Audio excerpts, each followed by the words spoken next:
aspectos clínicos e epidemiológicos de crianças com epilepsia nos ambulatórios do Hospital Universitário de Brasília. Bem, em primeiro plano, eu me chamo Maria Eduarda Ponte e sou acadêmica de medicina na UNB. Como introdução do nosso trabalho, temos que, primeiramente, a epilepsia é uma das condições neurológicas mais frequentes encontradas. Ela representa 0,5% do ônus mundial de doenças, sendo que 80% desse ônus se encontra em países em desenvolvimento, como o Brasil.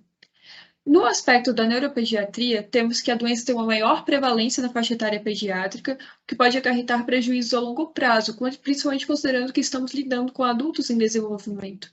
Nesse sentido, o objetivo final desse trabalho é poder auxiliar em intervenções de impactos efetivos e duradouros em todas as faixas etárias.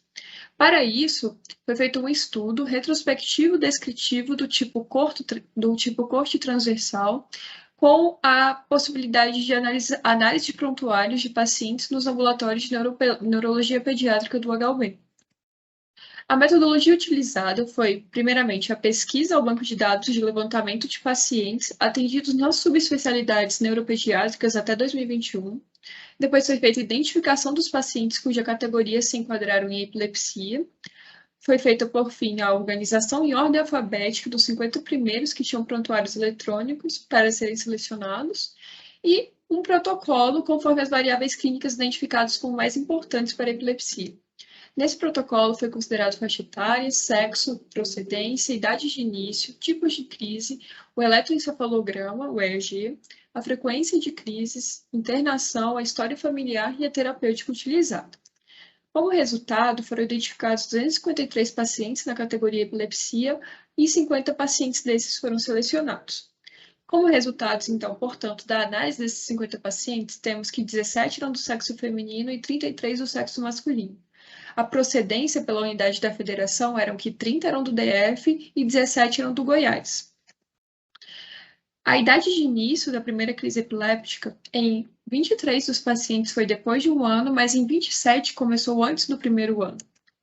O tipo de crise, a maior parte das crises descritas eram de crise tônico-clônica, seguida posteriormente de crise focal, em 14 dos prontuários. Quanto ao eletroencefalograma, temos que em 20 prontuários havia apenas um EEG descrito, em 13 prontuários não havia EEG e em 17 prontuários havia mais de um EEG. E a conclusão, na maioria das vezes, foi normal, em 27 dos prontuários foi normal, enquanto desorganização ou identificação de bases foi visto em 6. No total, 14 foram alterados de alguma forma em 14 prontuários. A frequência das crises. Temos que em 24 dos prontuários houve em algum momento mais de 24 a mais de 2 crises por mês, enquanto em 21 houve menos de uma crise. Quanto ao histórico de internação, temos que em 35, que corresponde a 70% dos prontuários, houve histórico de internação em algum momento. Quanto ao histórico familiar, 50% dos pacientes tinham histórico familiar de crise epiléptica, enquanto 50% não tinham. Quanto ao tipo de terapia, temos que em 40 dos prontuários havia monoterapia apenas, enquanto politerapia correspondeu apenas a 6 prontuários. Fármacos utilizados, fenobarbital esteve em 30 dos prontuários, então, portanto, foi o fármaco mais frequentemente. E logo em seguida temos o ácido valproico, em 15 prontuários. Quanto à má adesão terapêutica, em 14 prontuários havia menção de má adesão terapêutica, enquanto em 36 não.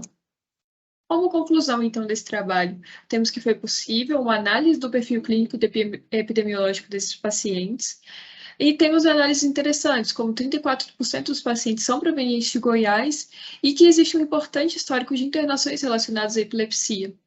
Nesse sentido, as aplicações do projeto futuramente melhorar o serviço ofertado pelo HUB por meio de indicadores de qualidade de serviço e pensar em maneiras de melhorar a adesão terapêutica, caso ela se confirme.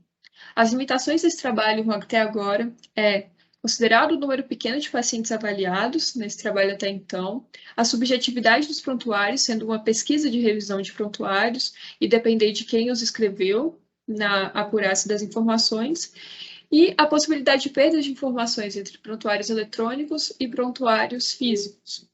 E, por fim, que essa é uma pesquisa que não avalia risco pelo tipo de estudo utilizado. Os colaboradores estão aqui e muito obrigada a todos.